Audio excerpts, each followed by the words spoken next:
સહજાનંદ સ્વામી મહારાજની જય. નારી રત્ન. શ્રીહરિનું ભગવાનપણાનું પારખું લેતા જૂનાગઢના બાઉબાઈ. જૂનાગઢમાં શ્રી સ્વામિનારાયણ મંદિરના બજાર તરફ જતો દરવાજો નાગરવાડા વિસ્તાર તરફ ખુલે છે. આ વિસ્તારમાં નાગર બ્રાહ્મણ પરિવારો નિવાસ કરે છે. તેમાં એક પરિવાર અંબાશંકરભાઈ કિકાણીનો રહે છે. તેમના ધર્મપત્ની બાઉબાઈ કે જેમણે સ્વામિનારાયણ ભગવાનપણાનું પારખું લીધું હતું. બાઉબાઈએ સાંભળેલું કે લોકો સ્વામિનારાયણને ભગવાન માને છે અને પૂજે પણ છે. તેથી તેમને સંકલ્પ થયો કે જો સ્વામિનારાયણ ખરેખર ભગવાન હોય તો મારે ત્યાં વગર આમંત્રણે જમવા આવે, અને હા, આવીને પોતાને સ્નાન કરવા માટે નવી ત્રાંબાકુંડી માંગે, પહેરવા માટે નવું જ પિતાંબર સામેથી માંગી લે, અને હા, વળી મારા ધારેલા દિવસે જ જમવા આવે. આ બધું સાચું થાય તો જ સ્વામિનારાયણ ભગવાન સાચા. આવા સંકલ્પને સત્ય કરવાની કસોટી કરવા બાઉબાઈએ જાતે દિવસ નક્કી કરી લીધો. સારા રસદાર ભોજન રાંધીને થાળ તૈયાર કર્યો. સ્નાન કરવા માટે જળ પણ ગરમ કર્યું. બધી જ તૈયારીઓ પૂર્ણ કરી લીધા પછી તેમના પતિ અંબાશંકરભાઈ તથા પુત્ર રૂપશંકર, શિવશંકર, જયશંકર તથા માધવરાય બધા સાથે બેસી અને ભગવાનના પધારવાની રાહ જોવા લાગ્યા. સૌના અંતર્યામી દયાસિંધુ એવા શ્રીહરિએ એ જ દિવસે બ્રહ્મચારીને થાળ બનાવવાની ના પાડી દીધી. બપોર થતાં સભાનું વિસર્જન કરી ને શ્રીહરિએ પાર્ષદ ભગુજી તથા બ્રહ્મચારી સાથે નાગરવાડાનો રસ્તો લીધો.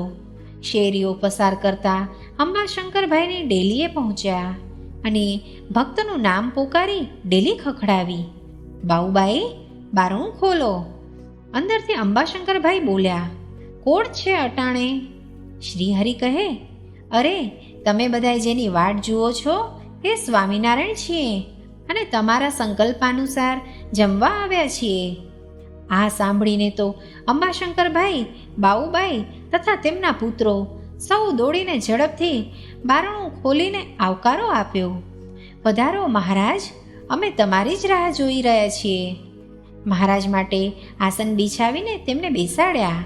ત્યારબાદ મહારાજને કહ્યું કે સ્નાન કરવા પધારો, ગરમ પાણી તૈયાર જ રાખ્યું છે. મહારાજ સ્નાન કરવાની ઓરડી તરફ ગયા. ત્યાં બાઉબાઈએ જૂની ત્રાંબાકુંડીમાં જળ નાખવા લાગ્યા. ત્યાં મહારાજ બોલ્યા, તમે અમારા સ્નાન માટે તૈયાર કરાવેલી નવા ત્રાંબાકુંડીમાં જળ નાખો ને, વળી અમારા માટે તૈયાર કરેલું નવું પિતાંબર પણ આપી દો.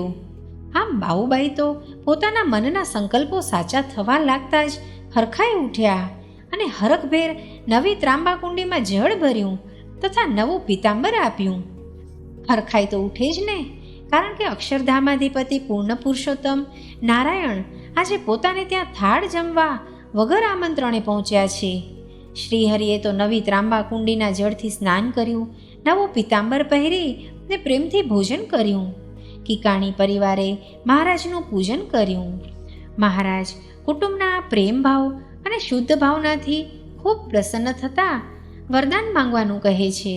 ત્યારે બાઉબાઈ બોલ્યા, હે મહારાજ, અમારા સંકલ્પ આપે પૂર્ણ કરી ને આપના સ્વરૂપનું જે યથાર્થ જ્ઞાન તથા સમજણ આપ્યા એ જ અમારા માટે મોટું વરદાન છે. અમારા ચારેય દીકરાઓ તથા પરલોક ગમન કરી ગયેલા દીકરાઓ આ બધાનું કલ્યાણ થાય એ વરદાન આપો અને અમને તમારા આશ્રિત કરો. મહારાજ કહે, માત્ર તમારા આ પુત્રો જ નહીં, પરંતુ તમારી 21 પેઢીનું કલ્યાણ થશે. આમ પ્રસન્ન થકા શ્રીહરિએ બાઉબાઈના સંકલ્પો સિદ્ધ કરી કલ્યાણનું વરદાન આપી પોતાને ઉતારે પધાર્યા.